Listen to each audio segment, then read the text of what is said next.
Hello, welcome everyone to the Prince civil services YouTube channel. मेरा नाम है अमन कुमार अटकान और जैसे कि हमने एक सीरीज चला रखी है साइंस एंड टेक के करंट अफेयर्स की, तो उसी सीरीज में हम अपनी 5वीं जो वीडियो है उसको आज हम स्टार्ट करने वाले हैं।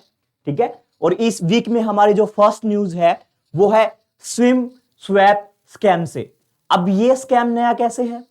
जैसे पहले अब तक जो भी स्कैम्स हो रहे थे सिम्स के थ्रू या जितने भी फाइनेंशियल फ्रॉड्स हो रहे थे या आपके बैंक खाते से पैसे निकाले जा रहे थे, उन खातों में कहीं ना कहीं आपके साथ क्या हो रहा था कि जो भी स्कैम करने वाले थे, जो भी फ्रॉड करने वाले थे, उन लोगों को कहीं ना कहीं आपके लिए आपकी ओटीपी की जरूरत पड़ती थी। उस नंबर का ओटीपी जो फोन नंबर आपके बैंक खाते से लिंक्ड है। लेकिन जो सिम स्वैप स्कैम है ये टोटली बिल्कुल डिफरेंट है। इसमें आपको जो फ्रॉड करने वाले हैं, जो स्कैमस्टर्स हैं, उनको बिल्कुल भी जरूरत नहीं है आपके ओटीपी की। तो ये होता कैसे है?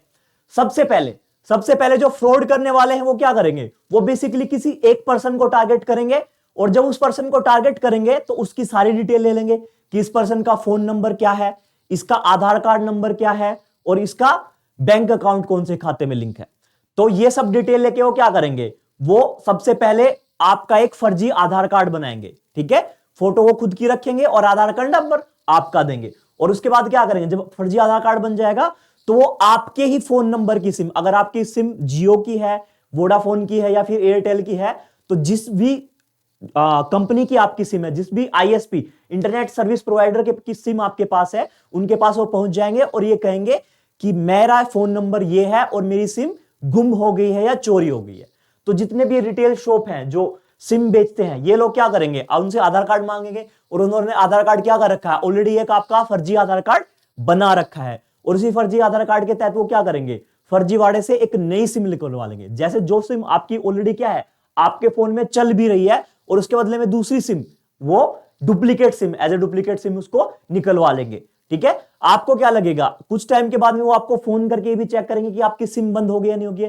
जैसे आपकी सिम बंद हो जाती है, ठीक है, तो जो नई सिम रिलीज हुई उस सिम पे क्या होगा?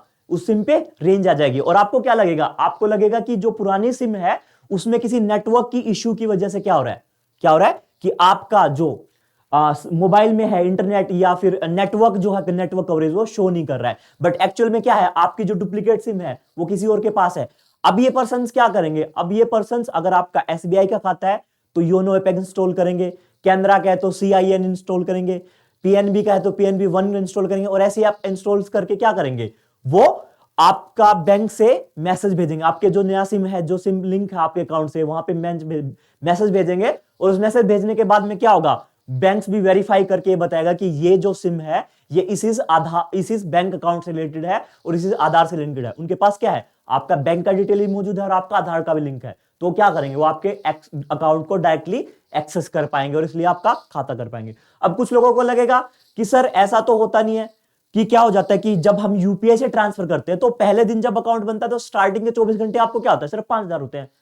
भाई चलो, नुकसान चाहे 5,000 का हो, बट नुकसान तो नुकसान होता है। बट अगर वो नेट बैंकिंग को इंस्टॉल कर लेते हैं, नेट बैंकिंग को अपडेट कर देते हैं, तो 50,000 तक भी तो एक दिन में ट्रांसफर कर सकते हैं। तो क्या है? नुकसान तो नुकसान है। तो ये क्या है? ये टेक्निक जो है ये सिम स्वैप टेक्निक कहलाती है। और जो एक टर्म है इसमें, बेसिकली जो टर्म है,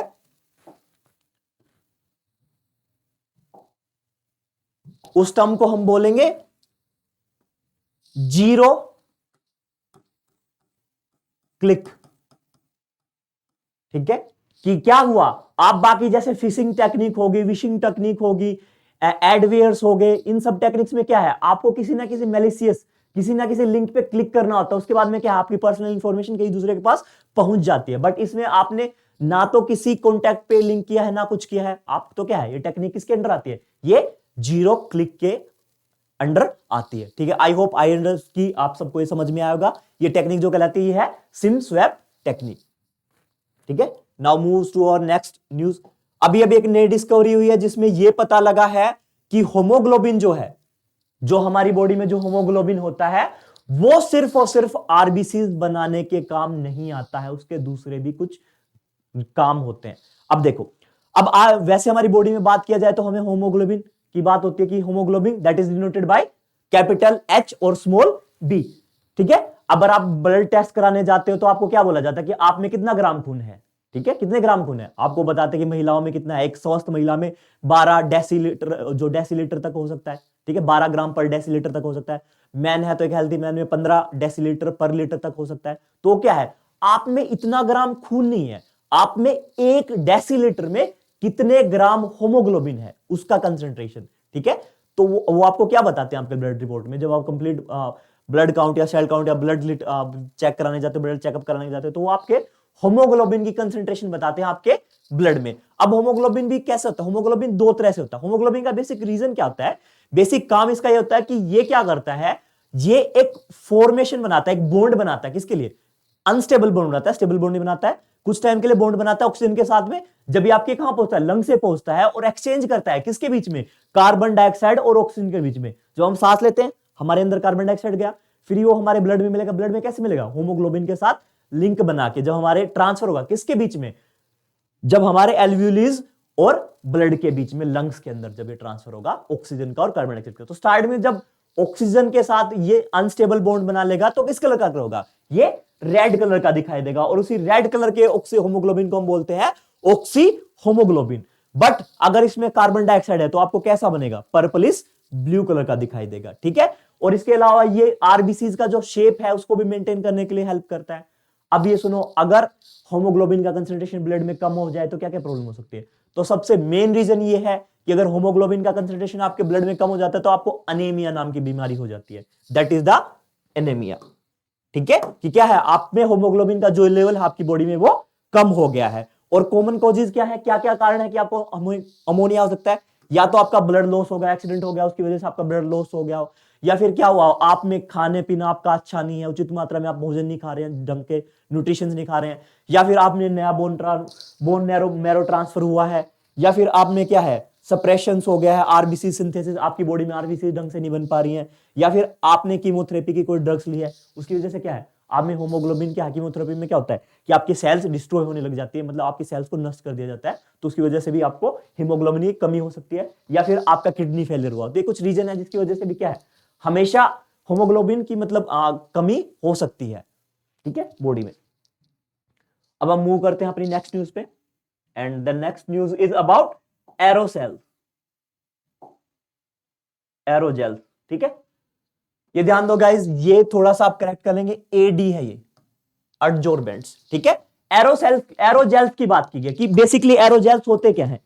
एरोजेल्स जो होते हैं वो कुछ नहीं है, वो कंपोनेंट होते हैं एयर के और सॉलिड फॉर्म में, मोस्टली ये एयर फॉर्म में होते हैं। और किसके लिए काम आते हैं, ये वेस्ट वाटर से कॉन्टेमिनेटेड हटाने के काम आते हैं। जितने भी प्रदूषण वाले, जैसे अगर अब मैं वेस्ट वाटर की बात करूं, उसमें पोल्यूटेंट है, उसमें प्रदूषण के कण है, तत्व है, उनको हटाने के लिए हम किसका यूज करते हैं, हम एरोजेल्स का यूज करते हैं। एरोजेल्स बेसिकली क्या होते हैं, एरोजेल्स बैक्सीलेंट एब्जॉर्बेंट एडजॉर्बेंट्स होते हैं, और एडजॉर्बेंट्स ऐसे सब्सटेंसेस होते हैं जो पोल्यूशन को या कंटेमिनेशन को हटाने का काम करते हैं। ठीक है, तो अभी ये न्यूज में क्यों है, ये चीज तो पहले भी नहीं है, ऐसा तो नहीं कि आज भी नहीं है, ये न्यूज में इसलिए है क्योंकि आईआईटी मद्रास और तेल अवीव जो यूनिवर्सिटी है इजराइल में, उन्होंने मिलकर एक नए एरोजेल एडजॉर्बेंट की खोज की है, जो क्या है, जो ट्रेस अमाउंट में भी क्या है, जो अगर बहुत कम अमाउंट में आपके वेस्ट वाटर में पोल्यूशन है, जो छोटे छोटे मोलिक्यूल्स है, उनको भी क्या कर देता है, रिमूव कर देता है। ठीक है, और अगर हम इसकी बात करें तो इतना शानदार है कि अगर बहता हुआ पानी है तो उस बहते हुए पानी में लगभग 74% तक, ये 72 टू 75% तक क्या कर सकता है, पोल्यूटेंट्स को हटा सकता है। और अगर स्टेबल वाटर है, अगर आपका पानी एक जगह पे रुका हुआ है और वहां पे क्या कर रहे हो आप, किसका, एरोजेल एडजॉर्बेंट का यूज कर रहे हो, तो ये कम से कम 85% जो है आपके कंटेमिनेटेड पार्ट्स है उनको रिमूव कर देता है। ठीक है, अब ये बना किससे बेस्ड है, तो ये इन्होंने किससे बनाया है, ग्रेफिन से बनाया है, जो क्या है, कार्बन का दूसरा फॉर्म है। तो इन्होंने सिलिका पे यूज किया है, सिलिका के एरोजेल्स लिए और उनको किन से कर दिया, ग्रेफिन से फिल कर दिया। और इस जो नया सब्सटेंस, जो नया एडजॉर्बेंट्स बनाए हैं, उनको इन्होंने क्या नाम दिया, graphene doped modified silica aerogels, that is short form of GOSA, GOSA। ठीक है, तो ये एरोजेल्स के बारे में ये बेसिकली कुछ नहीं करते हैं, आईआईटी मद्रास और तेल अवीव की यूनिवर्सिटी ने मिलकर नए एडजॉर्बेंट्स बनाए हैं जो सिलिका बेस्ड है, और उनमें क्या किया, ग्रेफिन को फिल कर दिया गया है। तो ये किसके लिए काम करते हैं, they can remove the contaminated from the waste water. ठीक है, now move to the next news, next news related to the carbon nanoflorets. अब ये क्या चीज आ गया है? कार्बन नैनोफ्लोरेट्स ऐसे देखो, कार्बन नैनोफ्लोरेट्स वो होते हैं जो आने वाली इनकमिंग सोलर सनलाइट को, सौर ऊर्जा को, जो सूर्य की रोशनी जो हमारे पास आ रही है उसको किस में बदल देते हैं? हीट में बदल देते हैं। और ये जो बनाया है ये आईआईटी बॉम्बे के साइंटिस्ट ने बनाया है और उन्होंने इतने कमाल के नैनोफ्लोरेट्स बनाए हैं जो क्या करते हैं 87% तक क्या कर पाते हैं, जितनी इनकमिंग सनलाइट आ रही है उसको हीट में बदल देते हैं। अगर मैं बात करूं सिंपल रूप से सौर ऊर्जा की, तो सौर ऊर्जा का हम जब प्रयोग करते हैं तो उसको 3 तरीके से यूज कर सकते हैं। पहला जो तरीका है हम फोटोसिंथेसिस से यूज करें, सोलर एनर्जी को हम भोजन में प्रयोग करते हैं, प्लांट्स क्या करें, सोलर एनर्जी को फोटोसिंथेसिस करें। सेकंड है उनको हम क्या करेंगे, हीट के रूप में, हीट के रूप में, जैसे आपने क्या किया, आपके घरों में गीजर्स लगे हुए हैं तो क्या करते हैं, सौर ऊर्जा को हीट में बदल देते हैं। और थर्ड सोलर पैनल जो क्या करते हैं, हीट को बिजली में परिवर्तित कर देते हैं। ठीक है, तो पहला फोटोसिंथेसिस, सेकंड हीट के रूप में, उष्मा के रूप में, और थर्ड इलेक्ट्रिसिटी के रूप में, बिजली के रूप में। तो ये कार्बन नैनोफ्लोरेट्स हैं ये इतने अच्छे हैं कि ये 87% की दक्षता के साथ काम करते हैं और जो आने वाली सौर ऊर्जा है उसको किस में बदल देंगे, सौर लाइट है जो सूर्य की लाइट है उसको किस में बदल देंगे, ऊर्जा में बदल देंगे। और जब ये इनको बनाया तो इनको गेंदे के फूल के जैसे बनाया। ये अगर आप ध्यान से देखेंगे तो कैसे दिखाई दे रहे हैं, गेंदे के फूल के जैसे दिखाई दे रहे हैं और एक कार्बन के बने हुए नैनोफ्लोरेट्स हैं और इन्हीं वजह से इनको क्या बोलते हैं, कार्बन नैनोफ्लोरेट्स, कार्बन नैनोफ्लोरेट्स। ठीक है, और अभी इनकी बात है कुछ डीएफएनएस है, दैट इज डेंड्रिकल फैब्रिक नैनोसेट सिलिकास, इनके बनाने का एक मेथड है, आप यहां से स्क्रीनशॉट ले लीजिए, पढ़ लीजिए, कुछ नहीं है। मैं साइज की बात करूं तो 1550 से लेके 1200 नैनोमीटर्स का इनका शेप होता है, साइज होता है, और शेप इनकी होती है गेंदे के फूल के जैसे। अब ये नैनोफ्लोरेट्स बाकी के जो है फ्लोरेट्स उनसे कैसे अलग है, कार्बन वाले कैसे अलग? पहला पॉइंट ये इसलिए अलग है, जो कार्बन नैनोफ्लोरेट्स है, अगर हम सूरज की रोशनी की बात करेंगे तो हमारे पास क्या आती है, एक तो विजिबल लाइट आती है जो दृश्य है, जो किसका, विबग्योर का हिस्सा है। दूसरी हमारे पास आती है इंफ्रारेड जो हमारी हीट का काम करती है, और तीसरी आती है अल्ट्रावायलेट रेज, ये मोस्टली हमारे सन से हमें रिलीज होती है। तो ये नैनोफ्लोरेट्स हैं, ये तीनों के तीनों को, चाहे आप किसकी बात करो, इंफ्रारेड की बात करो, चाहे विजिबल की करो, चाहे यूवी रेज की बात करो, ये तीनों के तीनों को अब्जॉर्ब कर लेती है। और बाकी की जो नैनोफ्लोरेट्स हैं वो क्या है, सिर्फ विजिबल और अल्ट्रावायलेट को ही अब्जॉर्ब कर पाते हैं। और आपको पता है इंफ्रारेड जो होती है वो उसी की वजह से हमारा जो धरती है वो गर्म रह पाती है। ठीक है, और नेक्स्ट पॉइंट क्या है, जब भी इन नैनोफ्लोरेट्स पे कोई भी लाइट गिरती है तो ये क्या करते हैं, नैनोफ्लोरेट्स ये एश्योरिटी दे देते हैं कि बहुत कम मात्रा में, कि बहुत कम मात्रा में क्या हो, जो इनकी जो वापस रिफ्लेक्शन हो, वापस परावर्तन जो हो वो बहुत कम मात्रा में हो। और लास्ट में क्या है, इनमें लॉन्ग रेंज का डिसऑर्डर है कि कोई भी इनमें इंटरफेरेंस नहीं है। ठीक है, तो इसलिए ये क्या है, इनकी दक्षता जो है कार्बन नैनोफ्लोरेट्स की कितनी है, 87%। ठीक है, ये सौर ऊर्जा को किसमें बदल देते हैं, उष्मा में बदल देते हैं। Now move to the next जो हमारी एक बीमारी से रिलेटेड है, स्कैबीज।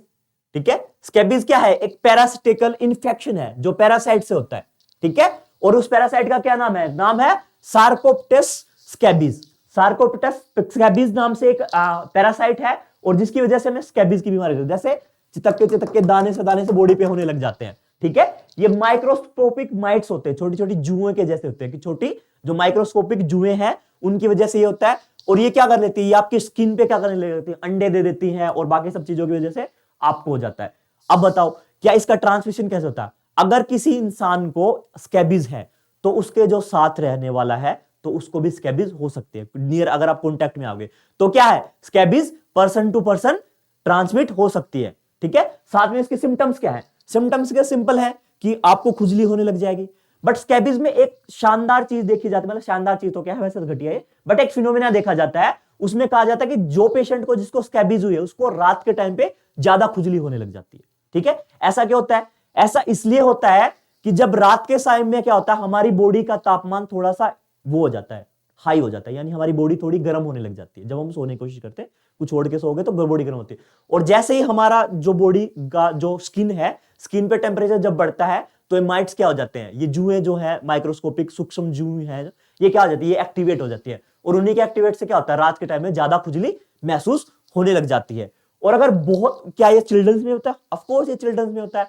और जब सीवियर, कई बार तो ऐसा होता है कि आपकी हथेलियों पे, ये ऐसे नहीं कि इस तरफ होगा, आपकी हथेलियों पे भी हो सकता है, आपके तलवों पे हो सकता है, बॉडी के हर एक अंग में आपको हो सकता है। जहां जहां ये माइक्रोस्कोपिक माइट्स पहुंचेंगे वहां वहां आपको क्या हो सकता है, ये स्कैबीज की प्रॉब्लम हो सकती है। अब अगर बहुत सीवियर अमाउंट में हो जाए, अगर क्या हो, बहुत सीवियर अमाउंट में ये हो जाए, तो हम उसको बोलेंगे रस्ट स्कैबीज। उसको हम क्या बोलेंगे? Rust scabies. अब हम इसके इलाज की बात करते हैं, क्या किसका कोई इलाज है? ऑफ कोर्स इसका इलाज है। आप क्या करो, एंटीबैक्टीरियल या एंट्रोमाइक्रोबियल्स मेडिटेशन करो, और उनके अलावा आप ये बहुत इजीली से हो जाता है। आप क्रीम लगाओ जो स्कैबीज को ठीक करने के लिए, आप मेडिसिन दवाएं खा सकते हो और आप क्रीम लगा के इनको कर सकते हो। तो क्या है, जितने भी एग हैं और जो माइक्रोस्कोपिक जुएं हैं वो क्या होंगी, वो मर जाएंगी। बट ऐसा देखा जाता है कि जो खुजली का जो मैकेनिज्म है, कि वो खुजली है वो काफी लंबे टाइम के बाद में ही आपकी ठीक होती है, क्योंकि एकदम ऐसा नहीं कि आपने क्रीम लगाया और एकदम ठीक हो गया। ठीक है, खुजली कुछ लंबे टाइम तक रहती है। ठीक है, तो स्कैबीज के बारे में था। नेक्स्ट जो है वो एक मिसाइल के बारे में है, और ये मिसाइल है मिन्यूटमैन 3। अभी क्या हुआ था कि जब पेंटागन क्या है, जैसे हमारा डिफेंस है, तो यूएसए के जो डिफेंस डिपार्टमेंट है उसको पेंटागन कहा जाता है। ठीक है, तो उन्होंने क्या किया था, उन्होंने एक नया लेटेस्ट टेस्ट किया है, जो किसका किया है, ये मिन्यूटमैन 3 का किया। इससे पहले मिन्यूटमैन 1 भी थी, 2 भी थी और 3 भी थी। और ये क्या है, ये आईसीबीएम है, यानी इंटरकॉन्टिनेंटल बैलिस्टिक मिसाइल। अब सुनो, बैलिस्टिक मिसाइल क्या होती है? बैलिस्टिक मिसाइल एक ऐसी मिसाइल होती है जो क्या करती है, जो सबसे पहले क्या करे, अगर मैं मानू हमारा इतना वातावरण में, तो ये पहले जब उड़ के जाएगी तो सबसे पहले 45 डिग्री का एंगल बनाएगी। ठीक है, और हमारे वातावरण से बाहर निकल जाएगी, और निकल के फिर वापस आएगी, दोबारा एंट्री लेगी वातावरण में, और ग्रेविटी की मदद से इसकी स्पीड इंक्रीज हो जाएगी। और अगर ये तो हो गया बैलिस्टिक मिसाइल, पर इंटरकॉन्टिनेंटल बैलिस्टिक मिसाइल्स ऐसी होती है जिनको हिंदी में हम क्या बोलते हैं, अंतर महाद्वीपीय बैलिस्टिक मिसाइल्स। ऐसे ही मिसाइल्स जिनकी मारक क्षमता, जिनकी वो क्या है, कैपेसिटी कितनी है, 5000 किलोमीटर से ज्यादा। अगर कोई भी मिसाइल जो 5000 किलोमीटर से ज्यादा डिस्टेंस पे अपने टारगेट को मार सकती है, कम से कम 5000, इससे ज्यादा हो सकते, 10,000 हो सकते, 15,000 हो सकते हैं, तो क्या कहलाएगी, that is known as ICBM, intercontinental ballistic missiles. तो अब इसको लॉन्च कहां से किया गया? इसको लॉन्च किया गया वेंडनबर्ग स्पेस बेस से, जो साउथ कैलिफोर्निया में है, और इसको बिना वॉरहेड के टेस्ट किया गया है। मतलब अगर वॉरहेड होगा तो आगे जाके धमाका करेगी, बट इसको क्या है, बिना वॉरहेड के टेस्ट किया गया है। तो मिनटमैन 3 जो है, जो सबसे बेसिकली पहले जब हमने स्टार्ट किया था, सॉरी हमने नहीं, यूएसए ने, तो सबसे पहले 1970 में क्या किया था, इन्होंने इसको मिनटमैन को बनाना स्टार्ट किया था। और पहले जब ये प्रोजेक्ट आया था तो बेसिकली स्टार्टिंग में सिर्फ 10 सालों के लिए आया था, ये प्रोजेक्ट 10 सालों के लिए आ गया। बट बाद में क्या, इन्होंने इस मिसाइल्स को, जो मिनटमैन 1 था, उसको अपने स्ट्रेटेजिक डिपार्टमेंट या स्पेशल काइंड ऑफ मिसाइल्स में इनको पुट कर दिया, और फिर क्या है, इनको अभी तक यूज किया जा रहा है। और ऐसा माना जा रहा है कि 2029 में जाके मिनटमैन मिसाइल जो है वो रिटायर हो जाएगी। ठीक है, और इसकी डिस्टेंस की बात करें कि कितनी है, तो बेसिकली 6000, कम से कम 6000 करेगी, और मैक्सिमम जो मारक क्षमता है, मारक दूरी है इसकी, वो 8000 किलोमीटर की है। ठीक है, और अभी इन्होंने ऐसा क्यों किया, इन्होंने बस अपनी शक्ति का प्रदर्शन किया है, बिकॉज हर रोज क्या हो रहा है इधर, तो जबकि ये न्यूज है उस टाइम पे इजराइल हमास का इश्यू चल रहा है, साथ के साथ नॉर्थ कोरिया अपने अलग अलग नए नए न्यूक्लियर्स क्या करे जा रहे हैं, एक्सपेरिमेंट करे जा रहा है। तो उनको ने क्या किया, यूएसए ने अपनी बस शक्ति का प्रदर्शन करने के लिए मिनटमैन 3 मिसाइल को क्या किया, लॉन्च किया। याद रखना किसकी है, यूएसए की है। ठीक है, इंटरकॉन्टिनेंटल बैलिस्टिक मिसाइल है, 1970 में सबसे पहले स्टार्ट हुई, 10 सालों के लिए रखा गया था, बट इस मिशन को आगे बढ़ा दिया गया, और अब कब तक काम करेंगे, 2029 तक। ठीक है, now move to our next news, और जो नेक्स्ट न्यूज है वो एक मिशन से रिलेटेड है, और इस मिशन का नाम है इनफ्यूज मिशन, जिसका फुल फॉर्म है इंटीग्रल फील्ड अल्ट्रावायलेट एक्सपेरिमेंट। अब ये क्या चीज है, ये सबसे इजीली बात है, किसका मिशन है, ये मिशन है नासा का। ठीक है, और ये कहां से, न्यू मैक्सिको से लॉन्च हुआ है। गाइस ध्यान रखो, मैक्सिको एक अलग कंट्री है, बट एक न्यू मैक्सिको एक पार्ट है किसका, यूएसए का। ठीक है, ये जगह न्यू यूएसए में है, और इसको किसके लिए यूज किया गया, सिग्नस लूप की स्टडी करने के लिए इस मिशन को लॉन्च किया गया है। अभी बताओ, अभी ये सबसे पहले ये सुनो कि सिग्नस लूप क्या है। ऐसा माना जाता है कि पहले कोई सितारा था जिसका मास जो था, जिसका जो साइज था, वो हमारे सूर्य से 20 गुना ज्यादा था, 20 गुना ज्यादा था, हमारे सूर्य से 20 गुना ज्यादा बड़ा था वो, और उसको क्या बोलते थे, सिग्नस। तो थोड़ी देर 20,000 साल पहले क्या हुआ, सुपरनोवा की घटना हुई। सुपरनोवा की घटना होने से क्या होगा, उस सितारे में ब्लास्ट हो गया, और जब ब्लास्ट हुआ तो क्या है, वो अलग अलग बट गया, अलग अलग पार्ट्स में बिखर गया, और उसी पार्ट्स को हम क्या कहते हैं, सिग्नस लूप बोलते हैं। बट इसी सुपरनोवा एक्सप्लोजन से क्या हुआ, इसी सुपरनोवा एक्सप्लोजन से इतनी भयंकर लाइट निकली कि जो हमसे कम से कम 20-2600, ये जो एक्सप्लोजन हुआ था साइनस में, हमसे कितनी दूर था? 2600, 2600 लाइट ईयर दूर था। ठीक है, कि प्रकाश को हमसे पहुंचने के लिए 2600 साल लगे, इतनी दूर था। और ये धमाका इतना तेज था कि ऐसा माना जा रहा है कि हम दिन में भी क्या है, दिन के टाइम में भी हमें इजीली दिखाई देगा। तो नासा ने क्या किया? नासा ने एक मिशन लॉन्च किया जिसका नाम है इन्फ्यूज, और ये मिशन धरती से 240 किलोमीटर दूर पे ये रहेगा, जो क्या होगा, जो इंफॉर्मेशन कलेक्ट करेगा किसके बारे में? लिग्नस लूप के बारे में। सॉरी, अरे नहीं गाइस, सिग्नस लूप के, लिग्नस नहीं, सिग्नस, सिग्नस लूप के बारे में ये जानकारी इकट्ठा करेगा। ठीक है, तो वो जो स्टार टूटा था वो क्या है? सुपरनोवा की वजह से टूट गया था, तो उससे जो एनर्जी रिलीज हुई है और जो बाकी चीजें हैं उसकी स्टडी और उसकी चीजों के बारे में करेगा। अब ये उसको पढ़ना जरूरी क्यों है? बिकॉज उसी की स्टडी से हम क्या है, हम हमारे सितारों के जीवन के बारे में पता कर सकेंगे और बेहतर तरीके से। बिकॉज हमें क्या पता है, अभी हमें पता है कि नेबुला है। नेबुला क्या है? नेबुला है, nebula is the nursery of the stars. Nebula में स्टार बने, फिर एक बड़ा स्टार हुआ, फिर ग्रेविटेशनल फोर्स, बूढ़ा हो गया स्टार, सुपरनोवा एक्सप्लोजन हुआ, ग्रेविटेशन फोर्स फील्ड बढ़ गया, सुपरनोवा हुआ, और क्या, ग्रेविटी बन गई। अगर साइज बहुत बड़ा है स्टार का तो क्या बदल गया? ब्लैक होल में बदल गया। थोड़ा सा कम जानकारी है, बट हम क्या करेंगे, जब इसकी इन्फ्यूज मिशन जब कंप्लीट हो जाएगा तो हमें तारों की जीवन के बारे में अच्छे से पढ़ने को मिलेगा, जानकारी मिलेगी। ठीक है, व्हाइट हाइड्रोजन गाइस, ये कोई नया कॉन्सेप्ट नहीं है। ठीक है, व्हाइट हाइड्रोजन बेसिकली कुछ नहीं है, एक ऐसा हाइड्रोजन हो जो नेचुरल फॉर्म में हो। जैसे अगर हम किसकी बात करें, नेचुरल गैस की बात करते हैं, एक ऐसी गैस जो क्या हो, नेचुरल फॉर्म में हो, और इसका कंपोनेंट क्या है? मीथेन। तो हम इसको क्या बोल देंगे? Natural gas. ऐसे ही जब क्या मिले आपको, नेचुरल फॉर्म में हाइड्रोजन मिल जाए, तो उस हाइड्रोजन को हम क्या बोलेंगे? व्हाइट हाइड्रोजन बोलेंगे। अब व्हाइट हाइड्रोजन के कुछ दूसरे भी नाम है, जैसे natural hydrogen, gold hydrogen, geologic hydrogen. ठीक है, तो सिंपल क्या है, अभी ऐसा माना जाता है, ये न्यूज में इसलिए है कि नई स्टडी आई है जिसमें यह माना गया कि हमारे पास टन्स ऑफ टन्स क्या है, व्हाइट हाइड्रोजन है। बट हमने क्या किया, अभी हम इसका पता लगा नहीं पाए हैं। सेम एडवांटेज क्या है? सेम वही एडवांटेज है जो क्या है, ग्रीन हाइड्रोजन के होते हैं, कि क्या है, इसमें से कार्बन CO2 का एमिशन नहीं होगा। ठीक है, ये अच्छा है, एग्जिस्टिंग इंफ्रास्ट्रक्चर को हम बढ़ा लेंगे तो क्या इसका यूटिलाइजेशन कर सकते हैं, एनर्जी बहुत ज्यादा मिलेगी, चीपर है, मोर एफिशिएंट है, रिन्यूएबल एनर्जी है, वही सब जो ग्रीन एनर्जी के। ठीक है, सिंपल व्हाइट से नाम से, जैसे हम क्या बोलते हैं, येलो कौन सा है? जो सोलर से बना है। पिंक कौन सा है? जो न्यूक्लियर से बना है। ब्लैक कौन सा है? जो गोल्ड वगैरह से बना है। सेम। ठीक है, तो white is basically natural form of hydrogen, जो नेचुरल फॉर्म में हाइड्रोजन मिलता है उसको हम व्हाइट हाइड्रोजन बोलते हैं। देखो गाइस, कुछ लास्ट वीडियोस में भी हमने कार्टी सेल के बारे में बात की है।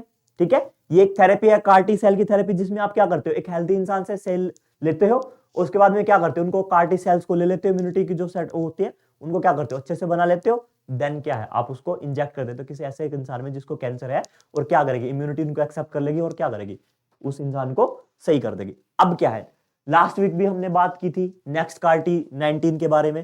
ठीक है, ये नेक्स्ट कार 19 जो है, ये इंडिया की डेवलप की हुई इंडियन क्या है, स्वदेशी किस्म की क्या है, एक टेक्निक है, जिसको किसने किया है, जिसको इम्यूनो एक्ट ने क्या किया है, डेवलप किया है। और ये एक कंपनी है किसके अंडर में, IIT बॉम्बे के अंडर में। और इन्होंने किसका यूज किया है, CD19 प्रोटीन का यूज किया है। और यही प्रोटीन क्या कैरी करेगा, इस थेरेपी के लिए कैरी एज ए कैरियर का काम करेगा, और जो जाके किसको टारगेट करेगा, कैंसर सेल्स को टारगेट करेगा। अब एक थेरेपी क्या काम आएगी, सबसे पहले थेरेपी उन लोगों के लिए बेसिकली काम आएगी जिनकी बॉडी ने कीमोथेरेपी को रिजेक्ट करना स्टार्ट कर दिया। जैसे कुछ जिनको बी लिम्फोटिक वाला कैंसर है उनके लिए बेस्ट है, या कुछ लोग ऐसे हैं जिनकी बॉडी ने क्या कर दिया, कैंसर की जो कीमोथेरेपी हो उसकी ट्रीटमेंट को रिजेक्ट करना स्टार्ट कर दिया, उनके लिए बेस्ट है। सेकंड, जिनकी एज 15 साल से ऊपर है और जो कीमोथेरेपी नहीं लेना चाहते हैं, तो उनके लिए क्या है, ये बेस्ट टेक्निक है। अब इसका क्या हुआ और इसके क्या फायदे हैं, कुछ साइड इफेक्ट है। तो साइड इफेक्ट में क्या है, अगर हम कीमोथेरेपी लेते हैं तो कीमोथेरेपी की वजह से हमारे सेल्स में, हमारे न्यूरॉन्स में या फिर सेल्स में क्या हो जाता है, टॉक्सिसिटी हो जाती है। ठीक है, न्यूरोटॉक्सिसिटी हो जाती है, सेल टॉक्सिक हो जाती है। तो ये क्या करेगा, उस टॉक्सिसिटी को रिमूव कर देगा। और कई बार क्या होता है, जब आप जो इम्यूनिटी को दबाने के लिए इम्यूनो सप्रेस जो टैबलेट्स होते हैं उनका यूज करते हो, तो उनकी वजह से कई बार हो जाता है आपकी बॉडी में स्वेलिंग आ जाती है। तो इस टेक्निक से क्या होगा, आपकी बॉडी में स्वेलिंग भी नहीं आएगी। साथ के साथ अगर हम कॉस्ट की बात करें तो जो पहले कॉस्ट लगते थे कार्टी सेल थेल में, कार्टी सेल थेरेपी में जो पहले लगते थे कॉस्ट, वो कम से कम 30 लाख का लगता था, और अभी क्या हो जाएगा, वो कॉस्ट हमने डिक्रीज कर दिया। कितना कॉस्ट हो गया, तो 10 लाख तक का भी खर्चा आएगा, बिकॉज हमने क्या है, टेक्नोलॉजी को स्वदेशी स्वरूप दे दिया है। ठीक है, तो ये हमने पहले भी डिस्कस किया इसके डिटेल में, लास्ट वीडियोस में भी। Next mission is Lucy mission. Space के बारे में आ गया लूसी मिशन। ठीक है, अगेन ये है लूसी मिशन। लूसी मिशन वो मिशन है जो नासा का है, और ये किसके नजदीक से गिरा है, ये एक ऐसे एस्ट्रॉइड के नजदीक से गुजरा है जिसका नाम क्या है, डिनकिनेश। ठीक है, डिनकिनेश नाम का एक एस्ट्रॉइड है जिसके क्लोजी बाई से क्या है, लूसी गुजरा है। अब ये काम क्या करता है, ये जितने भी ट्रोजन एस्ट्रॉइड्स है, देखो मेरी एक वीडियो है जिसमें हमने कुपर बेल्ट के बारे में बात की है एंड एस्ट्रॉइड बेल्ट के बारे में बात की, प्लीज गाइस पीछे वाली वीडियोस में आप चेक कर ले। बट ट्रोजन देखो, हमारे एस्ट्रॉइड क्या होते हैं, एस्ट्रॉइड एक ऐसे हैं जो प्लेनेट बनते हैं नहीं, क्योंकि वो उनका साइज क्या है, प्लेनेट से बहुत छोटा है, वो प्लेनेट के लायक नहीं है। बट वो क्या है, वो सूरज के चारों तरफ चक्कर लगा रहे। ठीक है, अगर वो चक्कर लगाने वाले मार्स और जुपिटर के बीच में है तो वो क्या कहलाएंगे, कुपियर एस्ट्रॉइड बेल्ट कहलाएंगे। ठीक है, उस एरिया में। अगर वो यूरेनस और नेपच्यून के बाहर घूम रहे हैं, के बाहर बिल्कुल सूर्य के चारों तरफ चक्कर लगा रहे हैं, तो कुपियर बेल्ट का पार्ट है। अब कुछ पार्ट ऐसे भी हैं जो क्या है, जैसे हमारी धरती किसी ऑर्बिट में क्या है, सन के चारों तरफ घूम रही है, और ऐसे कुछ जुपिटर भी क्या है, अर्थ सन के राउंड क्या कर रहा है, घूम रहा है। तो उनका क्या है, खुद का एक ऑर्बिट है, खुद की एक कक्षा है। अगर इन्हीं कक्षा में, इन्हीं ऑर्बिट्स में कुछ एस्ट्रॉइड घूम रहे हैं, जिसमें धरती घूम रही है, जिसमें मार्स घूम रहा है, जिसमें जुपिटर घूम रहा है, उसी में क्या घूम रहे हैं, एस्ट्रॉइड घूम रहे हैं। तो ऐसे एस्ट्रॉइड्स को हम ट्रोजन एस्ट्रॉइड्स बोलते हैं। ऐसे एस्ट्रॉइड्स को हम क्या बोलते हैं, ट्रोजन एस्ट्रॉइड बोलते हैं। और सबसे मैक्सिमम अमाउंट में ट्रोजन एस्ट्रॉइड्स कहां मिलते हैं, वो मिलते हैं जुपिटर में और सैटर्न में। बट ऐसा नहीं है कि सिर्फ वहीं पे मिलते हैं, ये अर्थ पे और मार्स के ऑर्बिट्स में भी हमें ट्रोजन एस्ट्रॉइड्स मिलते हैं। तो ये जो डिनकिनेश है, ये जुपिटर का एस्ट्रॉइड था, ट्रोजन एस्ट्रॉइड था, और ये ट्रोजन एस्ट्रॉइड की स्टडी के लिए नासा का एक मिशन है जो क्या है, जो जिसका नाम है लूसी मिशन। ठीक है, और इसके अलावा इसने एक और फिनोमेना लिया है, ये कम से कम 3 बार अर्थ की हेल्प ले चुका है। क्या ले चुका है, अर्थ की हेल्प ले चुका है कि पुश के लिए, कि ग्रेविटी का यूज करेगा और फिर ग्रेविटी का यूज करके क्या कर लेगा, खुद को पुश कर देगा। ठीक है, और इसमें 2 मेन स्पेक्ट्रोमीटर लगे हुए हैं, इंफ्रारेड वाले 2 स्पेक्ट्रोमीटर लगे हुए हैं, और 4 कैमरास लगे हुए हैं। बेसिकली इतना काफी आपके लिए कि यूएसए का मिशन है, ट्रोजन एस्ट्रॉइड्स के लिए है। ट्रोजन एस्ट्रॉइड क्या होते हैं ये पता होना चाहिए। जुपिटर में भी मिलते हैं, मार्स में भी मिलते हैं, और अर्थ के ऑर्बिट में मिलते हैं, और जिसकी स्टडी अभी इसने की है दैट इज डिनकिनेश एस्ट्रॉइड। ठीक है, now let's move to the next changes. अभी हमारे जो सीडीएस है, जो हमारे क्या है, चीफ ऑफ नेवल स्टाफ है, सीडीएस की बात नहीं कर रहे, चीफ ऑफ नेवल स्टाफ जो है, उन्होंने अनाउंसमेंट की है कि हम क्या करेंगे, twin engine deck based fighter planes बनाएंगे, जिनको हम शॉर्ट में क्या बोलेंगे, TED BF, twin engine deck based fighters. और ये क्या है, अगले 4 या 5 सालों में बनके तैयार हो जाएंगे। और इनको बनाएगा क्या, इनकी मैन्युफैक्चरिंग जो करेगा वो करेगा hall, that is Hindustan aeronautical limited. और जो इनके बारे में, जो इनकी असेंबलिंग जो करेगा वो करेगा एस्ट्रोनॉटिकल डेवलपमेंट एजेंसी। ठीक है, जो डेवलप करेंगे, बट मैन्युफैक्चरिंग होल करेगा। ठीक है, अब क्या है, जैसे हमारा तेजस क्या है, तेजस बेसिकली सिंगल इंजन है। ये जो नया बनेगा ये इसमें क्या है, ये डबल इंजन है, और इसमें क्या है, डेल्टा विंग्स है, कोनार्ड्स है। गाइस देखो, ऐसे बड़े शब्दों से घबराने नहीं है। देखो ये है, ये प्रोटोटाइप है, ऐसा डिजाइन इस तरह का दिखाई देगा। ये देखो, एक तो ये इसका क्या है, पंख है, पंख बोल लो इसको, और एक ये बड़ा है, और नीचे क्या है, डिफरेंट इसमें क्या है, अलग अलग मिसाइल्स लगी हैं। जो ये आगे वाला है, ये इसको हम बोलते हैं कनार्ड, और जो पीछे वाला इनको बोलते हैं डेल्टा विंग्स। ठीक है, घबराना नहीं है कि ये क्या नई चीज आ गई। कनार्ड्स क्या है, ये क्या करते हैं, इसको बैलेंसिंग में हेल्प करते हैं, छोटे टेक ऑफ में हेल्प करते हैं, कि जहां हमारे पास क्या है, हमें शॉर्ट टेक ऑफ लेने हैं, कि क्या लेना है, शॉर्ट टेक ऑफ, कि ये क्या करे। अभी देखो, डबल इंजन है तो एक्स्ट्रा पावर मिलेगी, एक्स्ट्रा पावर मिलेगी तो जल्दी उड़ान भरेगा, जल्दी उड़ान बढ़ेगा तो बैलेंसिंग क्या है, कम शॉर्ट ऑफ, टेक ऑफ जो है कम जगह में भाग के उड़ जाएगा। अब कम जगह में भाग के उड़ने के लिए हमें क्या है, बैलेंसिंग भी चाहिए, तो कोनार्ड जो है वो क्या प्रोवाइड करेगा, इनको बैलेंसिंग प्रोवाइड करेगा। डेल्टा क्या प्रोवाइड करेगा, डेल्टा ये इसको बोला गया बिकॉज ये जो शेप है, ये शेप है ट्रायंगुलर शेप, और ट्रायंगल को क्या बोलते हैं, डेल्टा बोलते हैं। ठीक है, ग्रीक वर्ड में डेल्टा ट्रायंगुलर शेप है, और ट्रायंगुलर शेप की वजह से देखो यहां पे ट्रायंगुलर शेप्स है।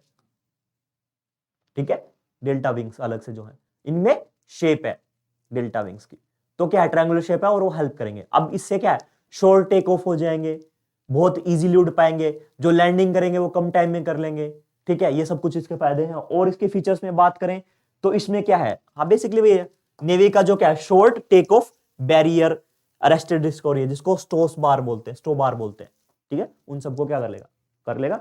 और अभी क्या है ये बस प्रोटोटाइप अभी बनानी है, ऐसा कुछ अनाउंसमेंट हुआ है कि 2 इंजन होंगे, तो क्या करेगा TEDBF. Now move to the next news. ये कोनार्ड के बारे में बता चुका हूं, डेल्टा विंग्स के बारे में बात कर ली है। Now understand about the Kusha mission, project Kusha. सबने आयरन डोम के बारे में सुना है, आई होप सबने सुना होगा। जिसको नहीं पता है आयरन डोम कैसे काम करते हैं, तो मेरी आयरन डोम की एक वीडियो है इसी पे हमारे प्रिंस के सिविल सर्विसेज यूट्यूब चैनल पे, उसमें मैंने डिटेल में आपको समझाया हुआ है कि आयरन डोम कैसे काम करता है, तो आप प्लीज वो वीडियो जाके देखिएगा। तो अभी हमने क्या किया, हमने ये कहा है कि जैसे आयरन डोम काम करता है, आयरन डोम क्या है एंटी मिसाइल सिस्टम, ऐसे हम क्या करेंगे, ऐसे ही हम 2029 तक एक एंटी मिसाइल सिस्टम बना लेंगे, जो क्या होगा, जो सिमिलर होगा किसके लिए, आयरन डोम के जैसे। और ऐसा माना जा रहा है कि जो आयरन डोम की एफिशिएंसी है उससे ज्यादा क्या होगा, इसकी एफिशिएंसी होगी। और इसको बनाएगा कौन, इसको बनाएगा डीआरडीओ। और प्रोजेक्ट का पूरी फंडिंग है 21,700 करोड़ रुपए की। इसके फीचर्स क्या होंगे, कुछ फीचर्स होंगे कि जो long range surface to air defence system होगा, और जहां तक क्या है ये दोनों को करेगा, क्रूज मिसाइल को और बैलिस्टिक मिसाइल दोनों को कर लेगा हैंडल। और साथ के साथ क्या है, जितनी भी एनिमी के थ्रेट्स है, हमारे मेन एनिमी क्या है, जो पाकिस्तान या चाइना की तरफ से जो भी थ्रेट्स आएंगे उनको क्या कर लेगा, काउंटर करेगा। और इसके अलावा एक चीज और होगी कि ये है छोटे एरोप्लेन्स को भी काउंटर करेगा, बिकॉज आयरन डोम क्या है, आयरन डोम एरोप्लेन्स को काउंटर नहीं कर पाएगा, ये क्या करेगा एरोप्लेन्स को भी काउंटर कर देगा, छोटे जो मिनी एरोप्लेन्स होंगे, ठीक है, उनको कर लेगा। और साथ के साथ क्या है, हाँ साथ के साथ ये है जो भी इसकी जो इंटरसेप्टर मिसाइल्स होंगी, जैसे हमारे जब आयरन डोम की बात करेंगे तो उसमें क्या है, तामीर नाम की इंटरसेप्टर मिसाइल्स है, क्या है, तामीर नाम की इंटरसेप्टर मिसाइल्स है। बट यहां पे क्या है, जो इंटरसेप्टर मिसाइल्स होंगी उनकी रेंज क्या होगी, 100 किलोमीटर की होगी, 200 किलोमीटर की होगी और 300 किलोमीटर की, 350 किलोमीटर की रेंज होगी। और ये ऐसा माना जा रहा है कि अगर इसकी जो एफिशिएंसी होगी, अगर आपने क्या किया, सिंगल टारगेट किया, फर्स्ट टारगेट किया है, तो इसकी एफिशिएंसी 80% होगी। बट अगर आपने लगातार 2 मिसाइल्स को टारगेट कर दिया तो इसकी एफिशिएंसी 80 से बढ़ के 90% हो जाएगी। तो ये भी क्या है, भविष्य की एक टेक्नोलॉजी है जिसे क्या किया है, जिसे इंडियन एयरफोर्स यूज करेगा 2028-2029 में जाके। एंड प्रोजेक्ट का नाम क्या है, प्रोजेक्ट कुशा, ठीक है। और जो किस पे है, आयरन डोम पे बेस्ड रहेगा।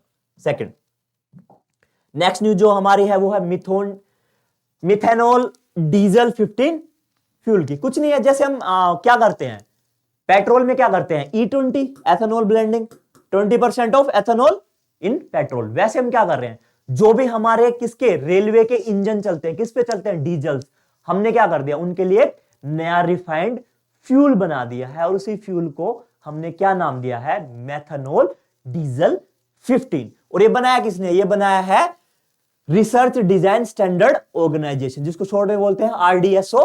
और हेल्प किसके लिए, इंडियन ऑयल कॉर्पोरेशन की, ठीक है। इसलिए क्या है, ये कॉस्ट इफेक्टिव होगा, सस्ता पड़ेगा, पोल्यूशन इन्वायरमेंट फ्रेंडली है, सब बातें जो क्या है E20 की हम बात करते हैं एथेनॉल ब्लेंडिंग की, वही सब फायदे इसके होंगे, ठीक है। अब इसमें कंसंट्रेशन क्या होगी, बात करेंगे सिंपल, तो 15% इसमें मेथनॉल होगा, 71% मिनरल डीजल होगा जो बेसिकली हमारा नॉर्मल डीजल है, और 14% जो बचा हुआ है उसमें क्या डालेंगे, एडिटिव्स डालेंगे, जो किसने क्रिएट किए हैं, इंडियन ऑयल कॉर्पोरेशन लिमिटेड ने, IOCL ने किए हैं, ठीक है। तो 15% मेथनॉल, 71% डीजल और 14% एडिटिव्स, जो हम क्या है, जो अलग से बनाए हैं, किसने बनाए हैं, IOCL ने। और ये एडिटिव्स हमने बाहर से नहीं मंगवाए हैं, ये हमने इंडिया में डेवलप किए हैं। अब मेथनॉल की बात सुन लो, मेथनॉल क्या होता है, मेथनॉल को बेसिकली मिथाइल अल्कोहल भी बोलते हैं, वुड अल्कोहल या वुड स्पिरिट बोलते हैं। ये बेसिकली क्या है, हम किससे बनाते हैं, वुड से बनता है, प्लांट से बनता है, ठीक है। तो क्या है, और जितने भी ओल हैं, जिनके भी लास्ट में क्या लग जाता है, ओल लग जाता है, तो मतलब क्या है कि वो कौन से ग्रुप हैं, OH नेगेटिव ग्रुप के पार्ट, ठीक है। तो ये क्या है, सिंपल हमने क्या है, ब्लेंडिंग कर दी किसकी, मेथनॉल की, किसमें, डीजल, ठीक है। आई होप ये आपको अंडरस्टैंड आएगा। और इंडियन रेलवे ने किया है ये अपने लोकोमोटिव्स या इंजन के लिए। नेक्स्ट इज इन्वायरमेंटल DNA, ठीक है। ये एक नई न्यूज आई है इन्वायरमेंटल DNA की। ये एक ऐसा DNA है जो भी ऑर्गेनिजम्स या तो अपने जीवन काल में या फिर अपने मरने के बाद नेचुरल तरीके से अपने सराउंडिंग में कुछ डीएनए गिरा देते हैं और उसी डीएनए को हमने ईडीएनए या इन्वायरमेंटल डीएनए का नाम दिया है। ठीक है, अभी ये है कि एनवायरमेंटल डीएनए कहां से मिलता है, क्या है, तो हमें क्या है, सभी एनिमल से मिलेगा, चाहे वो जिंदा हो चाहे मुर्दा हो, और ये हमेशा किस फॉर्म में होगा, नेचुरल फॉर्म में, जब उन्होंने किया। अब देखो इसके कुछ सोर्सेज भी हैं, जैसे अगर मैं सोर्सेज की बात करूं तो स्किन से रिलीज हो सकता है, या फिर उन्होंने जो एक्सक्रीटा किया है, जिन्हें पोटी वगैरह की है, उनका जो वेस्ट है, ठीक है, उन्होंने जो गोबर किया है, उस गोबर में भी हमें क्या मिल सकता है, उनका डीएनए मिल सकता है। ठीक है, तो अभी ये न्यूज में क्या था, एक लेबोरेटरी है जो किसका है, CSIR CCBM यानी सेलुलर एंड मोलिकुलर बायोलॉजी जो है, CSIR CCBM जो हैदराबाद में लोकेटेड है, उसकी एक लेबोरेटरी है। उस लेबोरेटरी का नाम क्या है, LaCONES, that is laboratory for conservation of endangered species. इसी लेबोरेटरी ने क्या किया, इसी लेबोरेटरी ने खोज की है, किसकी, ईडीएनए सीक्वेंसिंग मेथड की, जिसकी वजह से हम क्या कर सकते हैं, बायोडायवर्सिटी का पता लगा सकते हैं। देखो सभी एनिमल्स घूम रहे हैं, आपको एक एक एनिमल्स को पकड़ के ये कहने की जरूरत नहीं कि इधर आवे तेरा डीएनए चाहिए हमें, नहीं, आप क्या करो, उनकी जो स्किन है, उनकी जो हड्डियां हैं, उनके जो और पार्ट्स हैं, उनके जो और प्लांट्स हैं, या फिर उनके गोबर हैं, उनका जो वेस्टेज, उनके हेल्प से आप क्या कर सकते हो। अब आप हाथी को तो ये नहीं कहोगे हाथी इधर आ तेरा डीएनए चाहिए, आप क्या करोगे, हाथी ने जो गोबर किया है उस गोबर को कलेक्ट करोगे, उसके डीएनए को पता लगा सकते हो।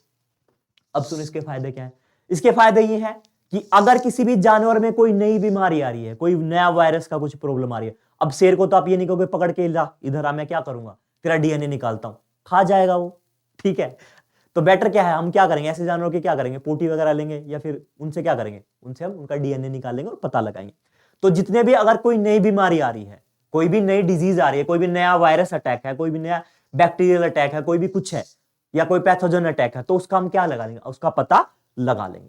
और इसके अलावा कोई भी इन्वेसिव स्पीसीज है, कोई भी ऐसी स्पीसीज है जो बाहर की है बट यहां पे क्या कर रहा है, इन्वेसिव हो रही है, तो हम उसका भी पता लगा सकते हैं इससे, इन्वायरमेंटल डीएनए से। ठीक है, आई होप ये आपको समझ में आएगा, हमारा छोटा सा टॉपिक था बट थोड़ा सा इंपॉर्टेंट हो जाता है, क्योंकि क्या है कि किसने किया है, लाकोन्स ने और CSIR CCBM ने।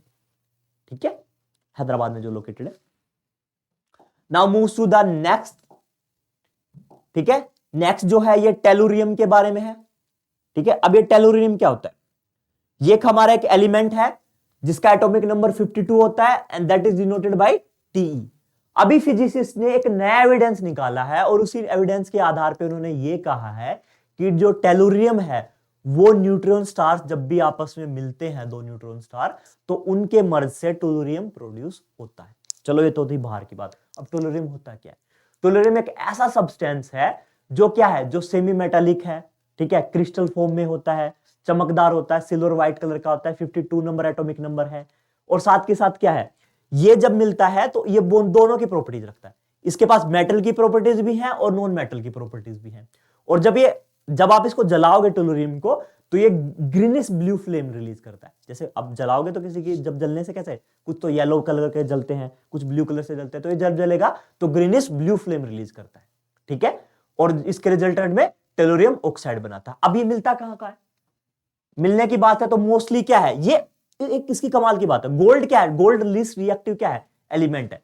और जब गोल्ड लीस्ट रिएक्टिव है तो ये क्या करता है, ये गोल्ड के साथ कंबाइन हो जाता है, कमाल की बात है। और जब हम मिलेगा तो कब मिलता है, कैल्वेराइट के फॉर्म में मिलता है, जिसमें गोल्ड, टेलुरियम, डाइटेलुरियम यानी AuTu, और सिल्वरनाइट के फॉर्म में मिलता है, जिसमें सिल्वर, गोल्ड और टेलुरियम मिलते हैं। ठीक है, और साथ के साथ ये कैसे ऑब्टेन होता है, ये इलेक्ट्रोलाइटिक कॉपर की अगर हम रिफाइनिंग करेंगे तो भी एज ए बाई प्रोडक्ट क्या बनता है, टेलुरियम हमें मिल जाता है। अब इसके फायदे क्या है, इसके फायदे कुछ कुछ ऐसे हैं कि ये क्या है, ये बहुत अच्छा क्या है, स्टेनलेस स्टील बनाने में अच्छा काम आएगा, स्टील को बनाने में काम आएगा।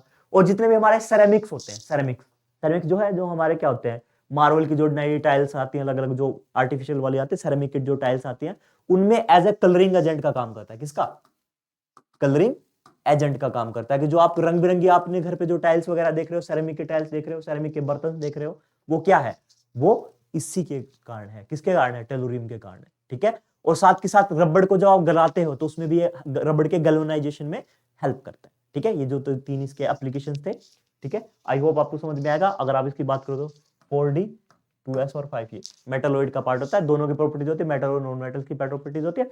अब न्यूट्रॉन स्टार क्या होता है इसके बारे में बात कर लेते हैं। ठीक है, न्यूट्रॉन स्टार बेसिकली ऐसा स्टार है, किसी सेलेस्टियल बॉडी है जिसमें क्या हुआ, जिसमें जो अपनी खुद की ग्रेविटी की वजह से कोलैप्स हो गया और उसमें क्या हुआ, धमाका हो गया, और धमाके बाद में वो क्या किसमें बदल गया, स्टार, न्यूट्रॉन स्टार में बदल गया। ठीक है, ये डांस नहीं है गाइस, अगर आप कुछ देखते हैं तो डांस नहीं है। ठीक है, ये डांस नहीं है, ये डांस है। ठीक है, जो लोग नोट्स बनाते हैं उनके लिए मुझे ये दिखाई देगा भाई। तो क्या है, ग्रेविटी की वजह से क्या हो गया, सुपरनोवा इसकी खुद की ग्रेविटी की वजह से अपनी खुद की ग्रेविटी में, देखो क्या होता है जब स्टार बनता है तो फर्स्ट फेज में क्या होता है, nursery, nebula, nursery of the star, then star बन जाएगा और लास्ट में क्या होगा, जब इसका फ्यूल खत्म हो जाए किसी टाइम पे, स्टार्स में क्या होता है, हाइड्रोजन हीलियम में बढ़ता है। जब यहाँ पे क्या हो जाएगा, स्टार्स में लास्ट स्टेज में, जब इसके लास्ट के बुढ़ापे में क्या हो जाएगा, स्टार्स क्या हो जाएंगे, इसमें हाइड्रोजन की कमी आ जाएगी, हाइड्रोजन कम हो जाएगा, हीलियम में बनना कम हो जाएगा, तो उस टाइम पे क्या होगा, इसकी ग्रेविटी तो सेम रहेगी बट जो एनर्जी है वो कम हो जाएगी। तो ग्रेविटी से क्या हो जाएगा, ग्रेविटी इसको अपने अंदर निगलना स्टार्ट करेगी और फिर क्या होगा, एक एक्सप्लोजन होगा जिसको हम क्या बोलते हैं, सुपरनोवा, और सुपरनोवा से क्या बनेगा, न्यूट्रॉन स्टार। ठीक है, आई होप आपको समझ आएगा। And move to the next, that is Bulava ballistic missile. Ballistic missiles के बारे में मैंने आपको बताया कि क्या हमारे एटमॉस्फेयर को छोड़ के बाहर जाती है और फिर वापस आती है ग्रेविटी की हेल्प से। ठीक है, और तो ये क्या है, बुलावा बैलिस्टिक मिसाइल है, ये रशिया की है और ये एक सबमरीन काइंड की है। सबमरीन, जो पानी के अंदर सबमरीन होती है, वहां से भी इसको लॉन्च किया जा सकता है। अभी जब यूक्रेन का वॉर हुआ था तो इन्होंने क्या किया था, नाइट में एक मिसाइल को लॉन्च किया था, न्यूज थी, तो उसको उसी मिसाइल का नाम क्या था, बुलावा बैलिस्टिक मिसाइल। और ये क्या है, ये भी इंटरकॉन्टिनेंटल बैलिस्टिक मिसाइल है, अंतर महाद्वीपीय बैलिस्टिक मिसाइल, मतलब 5000 किलोमीटर से ज्यादा दूरी तय करने वाली। सबसे पहले इस प्रोजेक्ट को, बुलावा मिसाइल्स को बनाने के बारे में बात जो कमीशन बना था रशिया में, वो 1998 में बना था। लेटर ऑन क्या हुआ था, ये जब एक्चुअल में बनी थी, ये सितंबर 2005 में बनी थी, और लेटर ऑन क्या हुआ था, जो इसका सबमरीन वर्जन था वो दिसंबर 2005 में बना था। ठीक है, सितंबर में कौन सा बना, जो नॉर्मल बना, और जो सबमरीन वाला वर्जन था वो 2005 में बना। अब ये क्या है, ये बोरे क्लास की सबमरीन मिसाइल। ठीक है, ये बोरे क्लास कहां है, रशिया की है, उस क्लास की है, और क्या है, ये बैकबोन है किसकी, न्यूक्लियर मिसाइल की, और कम से कम 8000 की रेंज होती है, इतने मीटर साइजेस हैं। और हाँ, कमाल की एक और चीज, ये क्या है, it is a 3 stage solid fuel missile, it is a 3 stage solid fuel missile. And ये क्या है, इसमें क्या है, 6 multiple independent re entry vehicle.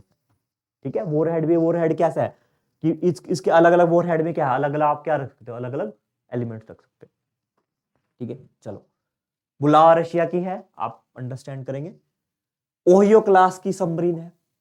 ठीक है, जब क्या हो रहा था, जब इजराइल हमास का युद्ध हो रहा था, उनके बीच टेंशन ज्यादा चल रही थी, तो यूएसए ने अपनी एक सबमरीन भेजी थी। ठीक है, और उसी सबमरीन का नाम है ओहियो क्लास की सबमरीन। ठीक है, ये जो थी, ये हेल्प करने के लिए भेजी थी ताकि हमास और जो इजराइल वॉर हो रहा है उसमें ज्यादा कंफ्लिक्ट ना बढ़े। अब ये है, ये यूएसए की है, न्यूक्लियर पावर से चलती है, न्यूक्लियर एनर्जी से चलती है। ठीक है, न्यूक्लियर एनर्जी से चलती है, और यूएसए की सबसे बड़ी और सबसे लंबी सबमरीन्स में से एक है, जो कौन यूज करता है, यूएस नेवी यूज करती है। इसके अलावा टोटल इसके पास क्या है, टोटल इनके पास 18 ओहियो सबमरीन्स हैं, जिनमें से 14 तो बैलिस्टिक मिसाइल्स का यूज करती हैं और 4 क्रूज का मिसाइल यूज करती है। क्रूज क्या है, बैलिस्टिक मिसाइल क्या है, वो सिंपल एटमॉस्फेयर से जाके टारगेट पे एंट्री करेगा, और क्रूज मिसाइल क्या है, धरती के पैरेलल में जाके अटैक करेगा। ठीक है, तो क्रूज और बैलिस्टिक के बीच में फर्क होता है। और हमेशा बड़ी कौन सी होगी, स्पीड किसकी ज्यादा होगी, बैलिस्टिक की, क्रूज की स्पीड कम होगी। और इसके अलावा जो साइज बड़ा होगा क्रूज का, और साइज बड़ा होगा बैलिस्टिक का, और क्रूज का साइज छोटा होगा। ठीक है, और स्टिकता, ये नेविगेशन के आधार पे काम करती है, ये नॉर्मल काम करती है।